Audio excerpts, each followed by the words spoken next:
Hello and welcome. My name is Dave Kepper, and I have the privilege of serving on the Board of Directors for the Lenexa Chamber of Commerce, as well as this year's Lenexa Chamber's Legislative Affairs Chair. I'm honored to moderate today's candidate forum featuring Lenexa City Council Ward 1 candidates.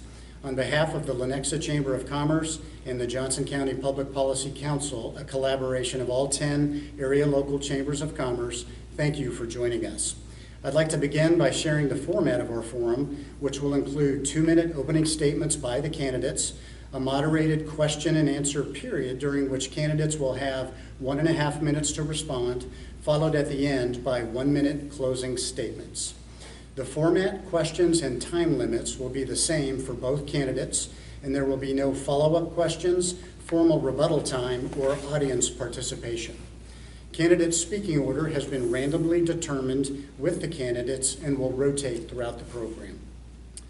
I'll first briefly introduce our candidates in alphabetical order with a reminder that this is a nonpartisan race. First, we have John Michael Handley. Incumbent candidate John Michael Handley was appointed as Ward 1 council member in January of 2025. He previously served as a member of the Lenexa Planning Commission from 2020 until his appointment to the council. Professionally, John Michael serves as a project development manager in the areas of data infrastructure and utility scale renewable energy. He holds degrees in chemical and civil engineering from KU and is pursuing an MBA from UMKC. Learn more about John Michael's background and other civic involvement at his website, www.handleyforlenexa.com. Welcome, John Michael. Next, we have Joe Shull. Candidate Joe Shull has called Lenexa home for most of his life, and he attended Shawnee Mission Schools. By profession, Joe is an attorney and a small business owner, co-founding a trial firm. He earned his undergraduate degree in accounting from KU and his law degree from KU's School of Law. Learn more about Joe's background and civic involvement at his website, www.joeshullforlenexa.com. Welcome, Joe. Thanks. Well, let's begin the program. Candidates will now have 2 minutes each to present opening statements, starting with John Michael. Thank you, Dave. Thank you to everyone tuning in. As was mentioned, I'm John Michael Handley. I'm the incumbent Lenexa Ward 1 City Council person running for election this cycle. And I'm not a native to Lenexa, so my now husband and I moved to Lenexa in 2019 almost by happenstance. And instead of us choosing Lenexa, what really happened was that Lenexa chose us. We fell in love with the places from Old Town to City Center, the parks from Sarco Park, where we live within 1,000 feet of, to Black Hoof Park, but most importantly, the people. We experienced such a level of community and pride and care in Lenexa that it inspired me to get involved as soon as I could. So that's what I did.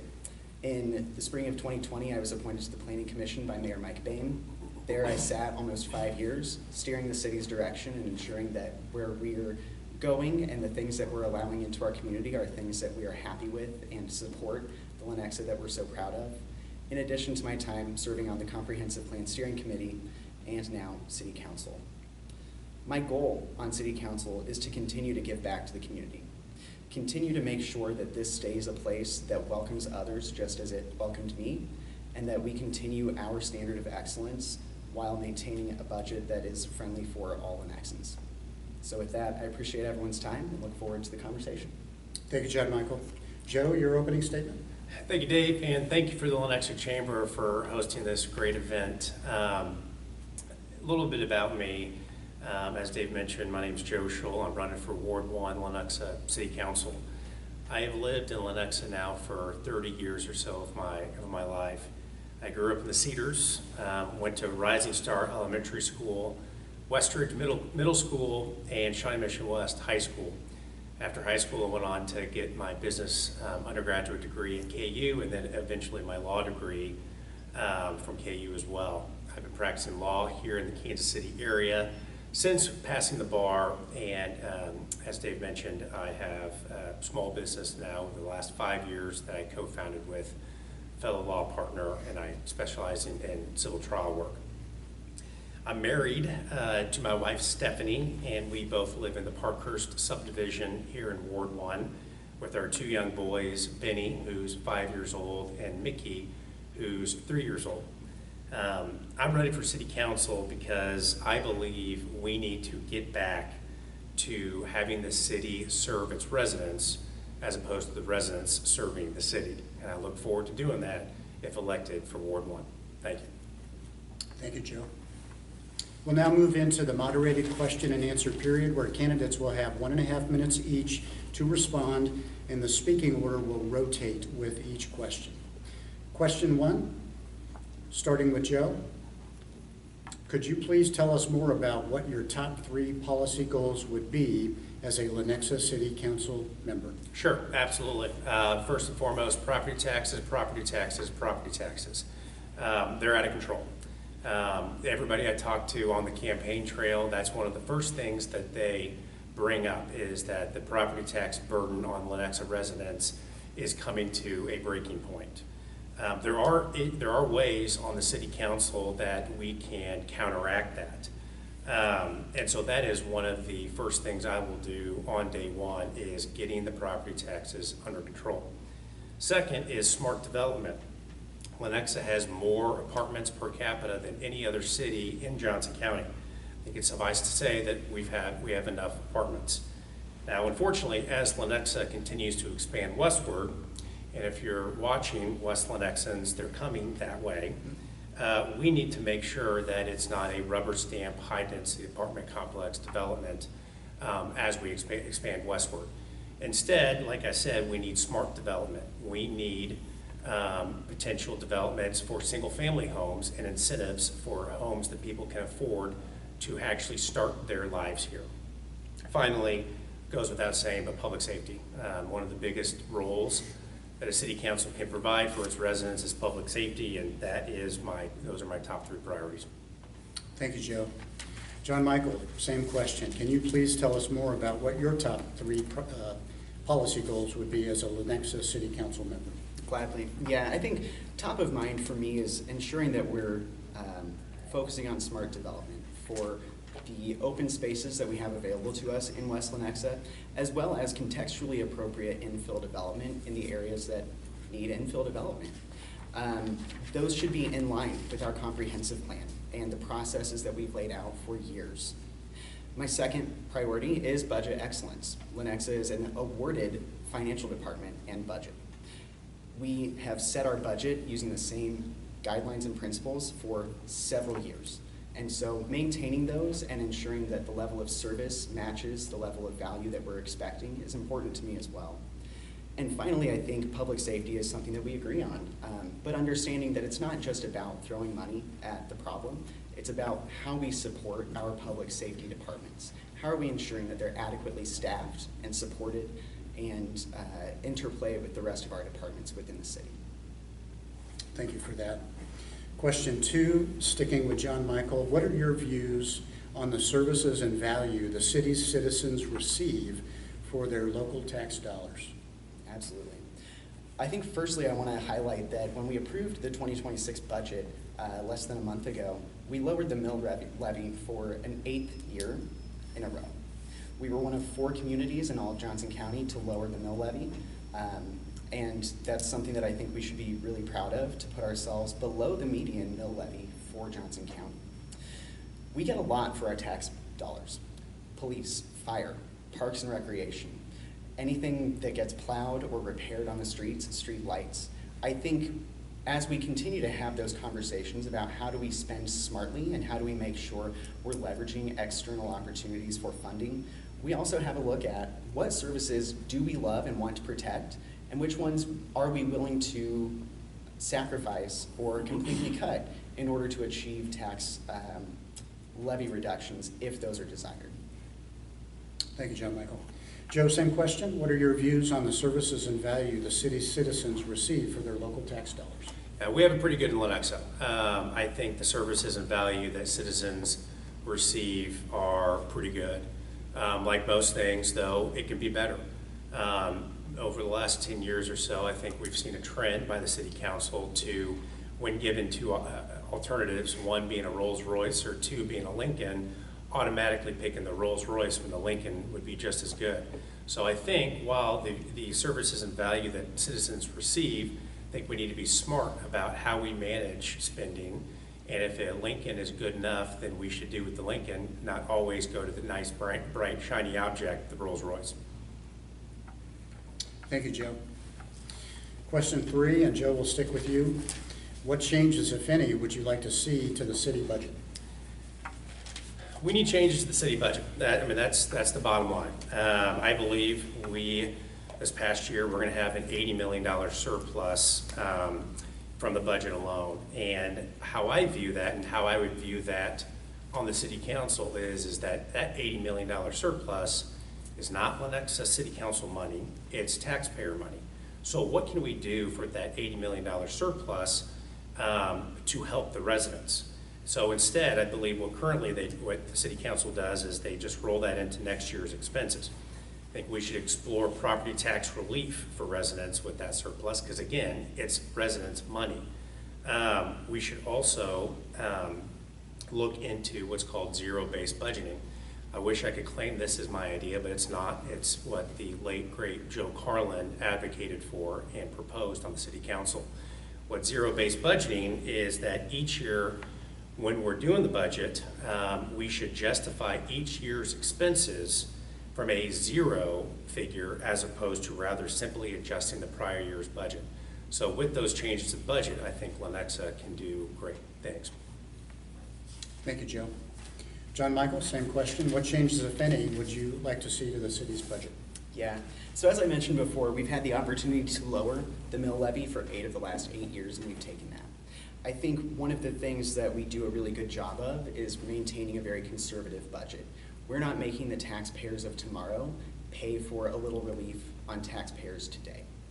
Right now, per $100,000 that your home is valued at, you pay about $25.36 a month for all of the services I listed before. And I think that's a pretty good deal, frankly. And as we continue to look at efficiencies, really the biggest thing that I want to examine is how we're lowering our reserves. We have targeted metrics for where we want our reserves to be. There are accounting rules for how we handle how those show up, and some of that can show up as surplus.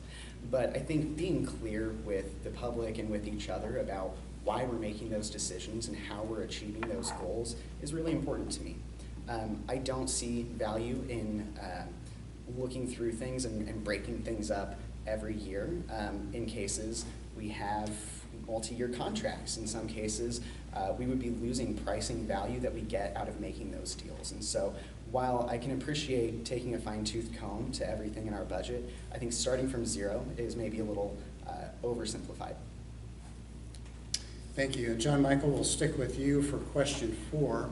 What role, if any, do you believe the city should play in economic development to bring jobs and capital investment to the community? Absolutely. I think there's 2 things that Lenexa does really well. We have incredibly strong infrastructure, and we have a very predictable process. Those 2 things are recipes for recruiting new businesses and ensuring that the ones that we have here want to continue investing here. If we say one thing and do another, businesses can't trust us. And so the consistency and the knowledge that we say what we're going to do and do what we say we will, I think is a huge asset in how the city plays a role for economic development. Thank you, John Michael. Joe, same question. What role, if any, do you believe the city should play in economic development to bring jobs and capital investment to the community? I think we should do everything in its power, because the more jobs we have to the city, the more things we can do with those resources. It also helps capital improvement. We could also offset some of the burdens that the individual taxpayers have, such as property taxes. And so by facilitating the right growth in the right areas, it can only make Lenexa better from an economic perspective. Thank you, Joe. We'll stick with you for question 5. As the city considers future development and redevelopment projects, describe your views on how the city should best manage and balance growth. Yeah, I think it comes down to, again, smart development. I think we should stop jumping at every opportunity for apartments and ignore potential incentives for single-family housing. I think we should look into how do we get younger families not only coming here for a destination, but getting here first. As long as if they get here first, they're going to want to stay longer here in Lenexa and grow their family and grow the tax base. So I think, again, it comes down to smart development and looking into options for single-family developments as opposed to jumping at every opportunity to rubber stamp a high-density apartment complex building. Thank you, Joe. John Michael, same question. As the city considers future development and redevelopment projects, describe your views on how the city should best manage and balance growth. Absolutely. First and foremost, it comes down to the comprehensive plan. This goes back to what I was saying. If we say we're going to do something and do the entire opposite, businesses can't trust us. They don't want to invest in our city. They don't want to put single family or multifamily in if we can't be counted on to do what we say we're going to do. So first and foremost, adhering to our comprehensive plan while maintaining an ability to pivot. We revise that plan on a yearly basis, and we will have some of those revisions prepared later this year. Going beyond that, investing in infrastructure before it's stressed. We have tremendous opportunities to serve not only our own jobs within Lenexa, but the jobs that are springing up around us with DeSoto's Panasonic plant to our west, with Overland Park now getting Fiserv. We have the ability to leverage some of that sales tax, some of those people who would like to live here and would like to pay property taxes for the services that you get in exchange. I think is really important for us to leverage as we grow. And I think really just one quick comment, having spent 5 years on the comprehensive plan, almost 5, and then the balance on city council, I wish it were as easy as rubber stamping things. There's a whole process that goes into it.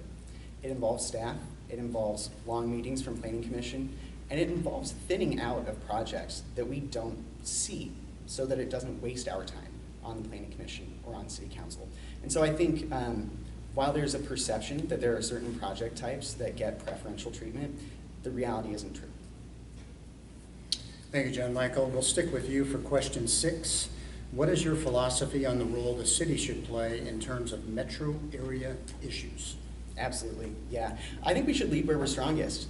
As I already said, we have strong infrastructure and we have the foresight to plan ahead to make sure that we are meeting those needs ahead of time and not allowing our infrastructure to be overstressed. And going beyond that, that has to do with planning. We had Vision 2020, 2040. We have our revised comprehensive plan every year. And I think that shows that we're a community that's really invested in making sure that we're not just talking about what goes in today. We're talking about what serves us and the metro for 10, 20, and 30 years. I think holistically, I would absolutely prioritize growth within Lenexa, followed by Johnson County, followed by the state and the metro and the US. Anything that is driving some of that economic benefit to ourselves first, and then at greater percentages to ourselves, I think is the way that we should operate.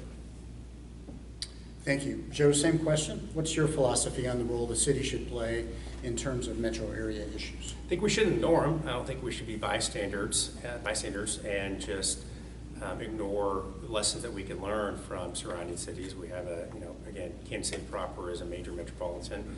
We can learn from Olathe, we can learn from Shawnee. But at the end of the day, Lenexa needs to come first. And so we should not sacrifice Lenexa residents or issues for Lenexa just because, Johnny come lately down the street decides to do X, Y, and Z, or try to just keep up the Joneses, across state lines. We need to focus on Lenexans and Lenexan first. Thank you, Joe, and we'll stay with you for question 7. What do you believe are the greatest challenges the city faces over the next 10 years, and how would you address them? Sure. First and foremost is property taxes. And property taxes go kind of in line with budgeting. You heard my opponent say that we shouldn't go through a budget with a fine-tooth comb. I disagree. I mean, that it's your money. I would hope that if people are spending my money, we were going to use a fine-tooth comb when it comes to budgeting. As it relates to property taxes, we could lower the mill levy rate even further. Simply lowering it for the last 8 years isn't good. I mean, property taxes are going up. Saying that, hey, we're doing a great job is throwing water on me and saying that it's raining. Everyone's property taxes are going up, so we can lower the mill levy rate further. Second, expand the rebate program. We can use the surplus funds to help expand the rebate program on the property taxes. And then also explore looking into or residential developments for, looking into using the excess surplus funds to help property taxes. Second is westward growth and high-density apartment complexes. West Lenexa, they're coming at you out there with western expansion. Now, my opponent said that it's not just as clear as rubber stamping. Well, there hasn't been a high-density apartment complex that he hasn't liked on the Planning Commission or on the City Council. So it's effective de facto rubber stamping. Finally, public safety. I think that goes without saying that the next, one of the three things over the next 10 years is going to be public safety. Thank you. Thank you, Jeff. John Michael, same question. What do you believe are the greatest challenges the city faces over the next 10 years, and how would you address them? Definitely. Firstly, I'm going to correct something that my opponent misstated about what I said. I said we should go through our budget with a fine-tooth comb. But moving on from that, I think one of the things that really works for us is that we are financially strong as a city and that we are delivering strong services, often with the use of sales tax that comes from people outside of Lenexa. The things that I think we've discovered from all of this is that long-term planning works. And what we need to be able to do is to be able to pivot as that growth accelerates. I mentioned DeSoto's Panasonic plant driving a lot of residential need, not just for DeSoto, not just for Lenexa, but for the whole metro. Really making sure that we're getting to developments and projects that we can live with, and making sure that we're focused on how to get to yes instead of just blanket no. That's a very different kind of rubber stamp. Thank you, John Michael. We'll stay with you for the 8th and final question. What do you believe makes you uniquely qualified to serve in this position and most distinguishes you from your opponent in this race? Thank you. So I started serving Lenexans within a year of living here, and I haven't stopped, meaning that for the 6.25 years I've been here, I've been serving you in one form or another for over 5.5 of those years. What you get with me is someone who is steady, measured, and thoughtful. You get real experience, and you get someone who isn't going to give in to hype, fear-mongering, or anything of the sort. That experience is going to be beneficial. It already has been throughout the last several months on my time on City Council, and I think it will continue to serve us and our city well for the next 4 years. Thank you, John Michael. Joe, same question. What do you believe makes you uniquely qualified to serve in this position and most distinguishes you from your opponent in this race? Yeah, this question I hate only because, let me be clear, my opponent here is a good person. He's capable and he's intelligent. We might just happen to disagree on the future of Lenexa. So how the question's phrased is that somehow there's this, silver bullet reason that one or the other is better than or uniquely qualified. I'll just add, in addition to my law degree that will prove helpful in zoning issues as well as interpretations of zoning laws, I'll point out that on the City Council, plus the mayor, there's 9 folks that basically make decisions for us Lenexa residents. Of those 9 people, only 2 have lived in Lenexa longer than I. That's Bill Nix and Craig Denny. And God bless those gentlemen, they're in their mid-70s, I believe, now. So I can say that I've lived in Lenexa since the 1980s, which provides a unique framework for the City Council. Moreover, I would say that of the Lenexa City Council members, not that it's a prerequisite, I'm the only one with young kiddos. And so I will be able to have a voice for families here in Lenexa with young kiddos to make sure that their needs and future are adequately taken care of, or at least have a voice on the City Council. So that's what I like to say. Thank you, Joe. That concludes our moderated question and answer period. Candidates will now have 1 minute each to present closing statements given in reverse order from opening statements, which means, Joe, you're up first. Thanks. Well, the secret's out. No longer is Lenexa the best kept secret in Kansas. As we are all aware, it has now become one of, if not the most desirable places here to live in Johnson County. I think its current trajectory is on a good trajectory, And I would just submit that I would look forward to making it to on the great trajectory, because I think there's so many things we can be doing at the city council level to really skyrocket this city. And so I look forward, and I hope to get your vote here in November for Ward 1. Thank you, Joe. John Michael, your closing statement. Thank you. Lenexa is somewhere that already many of us not just like, but love. We're poised for incredible growth and continued excellence, and with that comes tremendous opportunity and responsibility.